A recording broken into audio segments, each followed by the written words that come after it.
എല്ലാവർക്കും നമസ്കാരം. ഒരു പുതിയ വീഡിയോയിലേക്ക് സ്വാഗതം. കേരളത്തിൽ ഏറ്റവും അധികം വളരാൻ സാധ്യതയുള്ള ഒരു വ്യവസായമാണ് ടൂറിസം. അക്കാര്യത്തിൽ ആർക്കും സംശയമില്ല. പക്ഷേ ടൂറിസത്തിൻ്റെ ഒരു അവിഭാജ്യ ഘടകമാണ് നമ്മുടെ ഹോട്ടൽസ് അല്ലെ ഹോസ്പിറ്റാലിറ്റി ഇൻഡസ്ട്രി എന്ന് പറയുന്നത്. ഇവിടെ നിരവധി പേര് ഈ ഒരു സെക്ടറിനകത്തേക്ക് ഇറങ്ങാൻ ഉദ്ദേശിക്കുന്ന ആൾക്കാരുമുണ്ട്. പക്ഷേ ഇങ്ങനെ ഒരു സെക്ടറിനകത്തേക്ക് ഇറങ്ങുന്ന സമയത്ത് അതിനെ വിജയിപ്പിക്കാൻ വേണ്ടി ഓരോ സംരംഭകനും എന്താണ് ചെയ്യേണ്ടത്, എങ്ങനെയാണ് നമ്മുടെ അപ്രോച്ച്, അതൊക്കെ മനസ്സിലാക്കിയിട്ട് വേണം നമ്മൾ ഇറങ്ങാൻ വേണ്ടിയിട്ട്. ഇല്ലെങ്കിൽ വൻതോതിലുള്ള ഇൻവെസ്റ്റ്മെൻറ്റ് നടത്തുകയും വലിയ പരാജയം ഏറ്റുവാങ്ങേണ്ട അവസ്ഥ വരികയും ചെയ്യും. വളരെ വിജയസാധ്യതയുള്ളതും നല്ല രീതിയിൽ പ്രോഫിറ്റ് ഉണ്ടാക്കാൻ വേണ്ടി സാധിക്കുന്നതുമായിട്ടുള്ള ഒരു സെക്ടറാണ് ഹോസ്പിറ്റാലിറ്റി ആൻഡ് ഹോട്ടൽ ഇൻഡസ്ട്രി എന്ന് പറയുന്നത്. അതിനെക്കുറിച്ച് നമ്മോട് സംസാരിക്കാൻ വേണ്ടി ഇന്ന് നമ്മുടെ കൂടെയുള്ളത് കണ്ണൂർ ജില്ലയിലെ ലീഡിംഗ് ആയിട്ടുള്ള ഒരു ഹോട്ടൽ ഇൻഡസ്ട്രിയുടെ ഭാഗമായ ഹോട്ടൽ റെയിൻബോ സൂട്ട്സ്, അതിനെ വിജയകരമായി മുന്നോട്ട് കൊണ്ടുപോകുന്ന ശ്രീ മനോജ് സാറ് നമ്മുടെ കൂടെയുണ്ട്. സാർ, നമ്മുടെ ചാനലിലേക്ക് സാറിന് സ്വാഗതം. Thank you. അദ്ദേഹത്തിൻ്റെ ഒരു പ്രത്യേകത എന്ന് പറയുന്നത് ഈ ഹോട്ടൽ റെയിൻബോ സൂട്ട്സിനെ വളരെ നല്ല രീതിയിൽ കഴിഞ്ഞ കുറച്ച് വർഷങ്ങളായിട്ട് നയിച്ചുകൊണ്ടിരിക്കുന്നതെന്ന് മാത്രമല്ല നല്ലൊരു പരിശീലകൻ കൂടിയാണ്, ബിസിനസ് പരിശീലകൻ കൂടിയാണ്. ജൂനിയർ ചെമ്പ ഇൻ്റർനാഷണൽ എന്ന് പറയുന്ന അന്താരാഷ്ട്ര സംഘടനയുടെ സോൺ 19 സോൺ വൈസ് പ്രസിഡൻ്റ് ആയിരുന്നു. അതേപോലെ തന്നെ സോൺ ഡയറക്ടർ ട്രെയിനിങ്ങുമായിരുന്നു.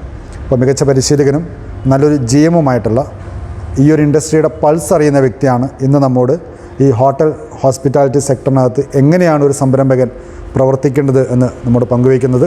അപ്പോൾ അദ്ദേഹത്തിൻ്റെ അനുഭവ സമ്പത്തിൽ നിന്നും ആ ഒരു സെക്ടറിനകത്തേക്ക് ഇറങ്ങുന്ന ആൾക്കാർക്ക് വിജയിക്കാൻ വേണ്ടി എന്താണ് ചെയ്യേണ്ടതെന്ന് നമുക്ക് മനസ്സിലാക്കാം. അപ്പോൾ സാർ, നമ്മുടെ പ്രേക്ഷകർ എന്ന് പറയുന്നത് ബിസിനസ്സുകാരും അതുപോലെ തന്നെ ബിസിനസ് ഇൻഡസ്ട്രിയിലേക്ക് ഇറങ്ങാൻ ഉദ്ദേശിക്കുന്ന ആൾക്കാരുമാണ്. അപ്പോൾ അവർക്ക് സാറിൻ്റെ വാക്കുകൾ പ്രചോദനമാകും എന്ന് വിശ്വസിക്കുന്നു. അപ്പോൾ സാറിനെ നമ്മൾ സ്നേഹത്തോടുകൂടി സ്വാഗതം ചെയ്യാണ്. So you always welcome. Thank you. നമസ്കാരം, ഞാൻ Manoj, general manager hotel Rainbow Suites Kannur. Hotel ഇൻഡസ്ട്രിയിൽ ഉള്ള ആളുകൾക്കും പുതിയതായി ഹോട്ടൽ ഇൻഡസ്ട്രിയിലേക്ക് കടന്നു വരാൻ ആഗ്രഹിക്കുന്ന ആളുകൾക്കുമായിട്ടുള്ള ചെറിയ ചില കാര്യങ്ങൾ പറയാമെന്നാണ് ആഗ്രഹിക്കുന്നത്.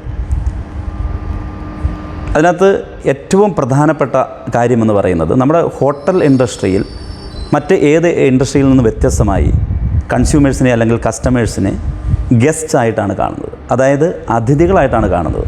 നമ്മൾ വീട്ടിൽ ഒരാൾ വന്നു കഴിഞ്ഞാൽ, നമ്മളെ വീട്ടിൽ അതിഥികൾ വന്നു കഴിഞ്ഞാൽ നമ്മൾ അവരോട് എങ്ങനെയാണോ പെരുമാറാൻ ഉദ്ദേശിക്കുന്നതിൽ പെരുമാറുന്നത്, അതേപോലെ തന്നെയാണ് നമ്മൾ ഹോട്ടലിലേക്ക് കടന്നു വരുന്ന ഗസ്റ്റിനോട് പെരുമാറേണ്ടത്. അപ്പോൾ അത്തരത്തിലുള്ള ഒരു സർവീസ് ആറ്റിറ്റ്യൂഡ് ഉള്ള ആളുകളാണ് ശരിക്കും ഹോട്ടൽ ഇൻഡസ്ട്രിയിലേക്ക് കടന്നു വരേണ്ടത് എന്നാണ് എൻ്റെ അഭിപ്രായം. അത് കാറ് നിർത്തി അവിടെ ഇറങ്ങുമ്പോൾ അവിടുത്തെ സെക്യൂരിറ്റി പേഴ്സണൽ തൊട്ട് റിസപ്ഷനിലേക്ക് കടന്നു വരുമ്പോൾ അവിടുത്തെ റിസപ്ഷനിസ്റ്റ് അടക്കം, ഹൗസ് കീപ്പിംഗ് ടീം അടക്കം, അല്ലെങ്കിൽ റെസ്റ്റോറൻറ്റിൽ ഫുഡ് സെർവ് ചെയ്യുമ്പോൾ അവിടെ ഓർഡർ എടുക്കുന്ന ക്യാപ്റ്റൻസ്, അവിടെ സർവീസ് ചെയ്യുന്ന സ്റ്റിവാർഡ്സ്, ഇവരൊക്കെ അടക്കം എന്ന് പറഞ്ഞാൽ ആ ഒരു ഹോട്ടൽ ഇൻഡസ്ട്രിയിലുള്ള മുഴുവൻ ആളുകളും അത്തരത്തിലുള്ള ഒരു സർവീസ് ഓറിയൻറ്റഡ് ആയിട്ടുള്ള ഒരു അപ്രോച്ച് ഉള്ളവരായിരിക്കണം. ഇവർ മാത്രം മതിയോ അത്തരത്തിലുള്ള ആറ്റിറ്റ്യൂഡുള്ള അല്ല, പോരാ. തീർച്ചയായും അതിൻ്റെ മാനേജ്മെൻറ്റും അങ്ങനെയുള്ള ആളുകളായിരിക്കണം. അപ്പോൾ വളരെ വേഗത്തിൽ തന്നെ ഇത്തരത്തിലുള്ള മികച്ച സർവീസ് കൊടുക്കുമ്പോൾ സ്വാഭാവികമായും ആ ഹോട്ടൽ നഗരത്തിൽ അറിയപ്പെടാൻ തുടങ്ങുമെന്നുള്ളതാണ്. രണ്ടാമത് ശ്രദ്ധിക്കേണ്ടത്, ഹോട്ടൽ ഇൻഡസ്ട്രിയിലെ രണ്ടാമത്തെ കാര്യം ഗസ്റ്റ് ഈസ് ഓൾവേസ് റൈറ്റ് എന്നുള്ളതാണ്. പലപ്പോഴും നമ്മൾ പല ഹോട്ടലിൽ പോകുന്ന സമയത്ത് നമ്മൾക്ക് കാണാൻ സാധിക്കും, അല്ലെങ്കിൽ മറ്റേതെങ്കിലും ഒരു സ്ഥാപനത്തിൽ പോകുമ്പോൾ നമുക്ക് കാണാൻ സാധിക്കും, നമ്മളും അവിടെയുള്ള സ്റ്റാഫുമായി നമ്മൾ ചിലപ്പോൾ ഏതെങ്കിലും തരത്തിൽ വാദഗതിയിൽ ഏർപ്പെടുമ്പോൾ അവർ വാദിച്ച് ജയിക്കാൻ ശ്രമിക്കാറുണ്ട്. പക്ഷേ ഹോട്ടൽ ഇൻഡസ്ട്രിയിൽ അങ്ങനെയല്ല. ചിലപ്പോൾ ഗസ്റ്റായിരിക്കാം തെറ്റുകാരൻ, പക്ഷേ നമ്മുടെ അപ്രോച്ച്, അവിടെ ഹോട്ടലിൽ നിൽക്കുന്ന ആ സ്റ്റാഫിൻ്റെ അപ്രോച്ച് എന്ന് പറയുന്നത് ഗസ്റ്റ് ഈസ് ഓൾവേസ് റൈറ്റ് എന്നുള്ളതാണ്. ഗസ്റ്റ് ശരിയാണ് എന്നുള്ള രീതിയിൽ കണ്ടുകൊണ്ട് വേണം നമ്മൾ അവരോട് സംസാരിക്കാൻ. അപ്പോൾ നമ്മൾക്ക് സ്വാഭാവികമായിട്ടും അവർ തെറ്റ് പറഞ്ഞാൽ പോലും വളരെ ക്ഷമയോടെ അവരോട് സംസാരിക്കുവാനും അവരെ കൺവിൻസ് ചെയ്യാനും നമുക്ക് സാധിക്കുമെന്നുള്ളതാണ്. അവർ പറയുന്ന കാര്യങ്ങൾ കൃത്യമായി കേൾക്കുക എന്നുള്ളതാണ് നമ്മൾ ആദ്യം ചെയ്യേണ്ടത്. അപ്പോൾ അത്തരത്തിലുള്ള ഒരു ആറ്റിറ്റ്യൂഡും നമ്മൾക്ക് ഉണ്ടാകണം എന്നുള്ളതാണ് പിന്നീട് എനിക്ക് പറയാനുള്ളത്. മൂന്നാമതായി എനിക്ക് പറയാനുള്ളത്, ഇതിനകത്ത് നമ്മൾക്ക് ഒരു ഹോട്ടൽ ഇൻഡസ്ട്രിക്ക് പുതുതായിട്ടൊക്കെ കടന്നു വരുന്ന ആളുകളെ സംബന്ധിച്ചിടത്തോളം അവർ മനസ്സിലാക്കേണ്ടത് സമയമെടുക്കുമെന്നുള്ളതാണ്. നമ്മൾ പെട്ടെന്ന് വളരെ വേഗത്തിൽ നമ്മൾ ഹോട്ടൽ ഇൻഡസ്ട്രിയിൽ വന്ന് വളരെ ബിസിനസ് നമുക്കൊരു കുതിച്ചുചാട്ടം ഉണ്ടാക്കാം എന്ന് കരുതിയിട്ടല്ല അവിടെ വരേണ്ടത്. പകരം ഇന്നിപ്പം ഒരു റെസ്റ്റോറൻ്റ് ആണെങ്കിലും അല്ലെങ്കിൽ നമ്മുടെ ഹോട്ടലിലെ സർവീസ് ആണെങ്കിലും ആളുകൾ അറിഞ്ഞു വരണം. അപ്പോൾ അപ്പോൾ സ്വാഭാവികമായിട്ടും അവിടെ വരുന്ന ആളുകളോട് നമ്മളുടെ പെരുമാറ്റം എങ്ങനെയുണ്ട്, അവിടുത്തെ സർവീസ് ക്വാളിറ്റി എങ്ങനെയാണ്, അല്ലെങ്കിൽ ഫുഡിൻ്റെ ക്വാളിറ്റി എന്താണ്, ഇതൊക്കെ അവർ മനസ്സിലാക്കി മറ്റുള്ള ആളുകളോട് പറയുകയും അതുവഴി നമ്മൾക്ക് വരുന്ന ബിസിനസ്സിലൂടെയാണ് ആ ഹോട്ടലിൻ്റെ വളർച്ചയുണ്ടാകുന്നത്. അപ്പം അത്തരത്തിലുള്ള ഒരു പേഷ്യൻസ് നമ്മൾ ഈ ഹോട്ടൽ ഇൻഡസ്ട്രിയിൽ വരുമ്പോൾ നമുക്ക് ഉണ്ടാവണം എന്നുള്ളതാണ്. അപ്പോൾ ഒരു ടോട്ടാലിറ്റിയിൽ പറഞ്ഞു കഴിഞ്ഞാൽ ഒരു ഹോട്ടൽ ഇൻഡസ്ട്രി എന്ന് പറയുന്നത് വളരെ എളുപ്പത്തിൽ നമുക്ക് പറയാൻ സാധിക്കുന്നത്, നമ്മളോട് മറ്റുള്ളവർ എങ്ങനെ പെരുമാറണമെന്ന് നമ്മൾ ആഗ്രഹിക്കുന്നു അതുപോലെ നമ്മൾ തിരിച്ച് പെരുമാറുക എന്നുള്ളതാണ്. അപ്പം അങ്ങനെ ആ ഒരു രീതിയിലൊരു അപ്രോച്ച്, ഒരു സമീപനം നമ്മൾ നടത്തിക്കഴിഞ്ഞാൽ സ്വാഭാവികമായിട്ടും ഹോട്ടൽ ഇൻഡസ്ട്രിയിൽ നമുക്ക് വിജയിക്കാൻ സാധിക്കുമെന്നുള്ളതാണ് എൻ്റെ കുറച്ച് വർഷങ്ങളായിട്ടുള്ള അനുഭവ പരിചയത്തിൽ നിന്ന് എനിക്ക് മനസ്സിലായിട്ടുള്ളത്.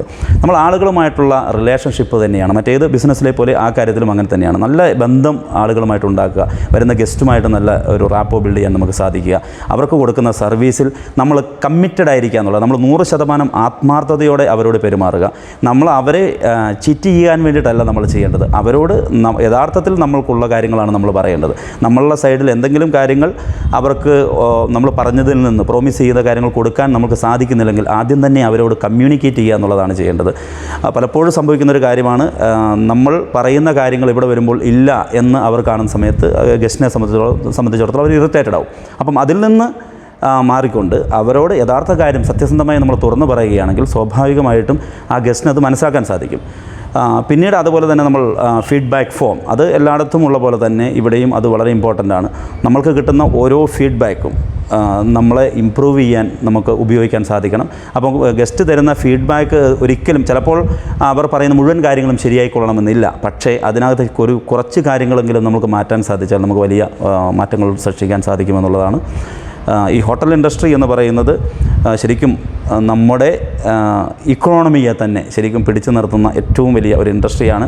ആളുകൾ ഏറ്റവും കൂടുതൽ ആഗ്രഹിക്കുന്ന അല്ലെങ്കിൽ കാണാൻ ആഗ്രഹിക്കുന്ന സ്ഥലങ്ങളിലേക്കൊക്കെ പോകുമ്പോഴൊക്കെ അവിടെ അവർക്ക് ഏറ്റവും കൂടുതൽ ആവശ്യമുള്ള ഒരു ഇൻഡസ്ട്രിയാണ് ശരിക്കും ഹോട്ടൽസ് എന്ന് പറയുന്നത്. അതുകൊണ്ട് തന്നെ വളരെ മനോഹരമായി നമ്മൾക്ക് ഒരു സർവീസ് സിസ്റ്റം നമ്മൾക്ക് ഉണ്ടാക്കിയെടുക്കാൻ സാധിച്ചാൽ തീർച്ചയായും ഏതൊരു വ്യക്തിക്കും ഈ ഒരു ബിസിനസ്സിലേക്ക് വരികയും അവിടെ വിജയിക്കാൻ സാധിക്കുകയും ചെയ്യുന്നുള്ളതാണ് എനിക്ക് പറയാനുള്ളത്. Thank you very much.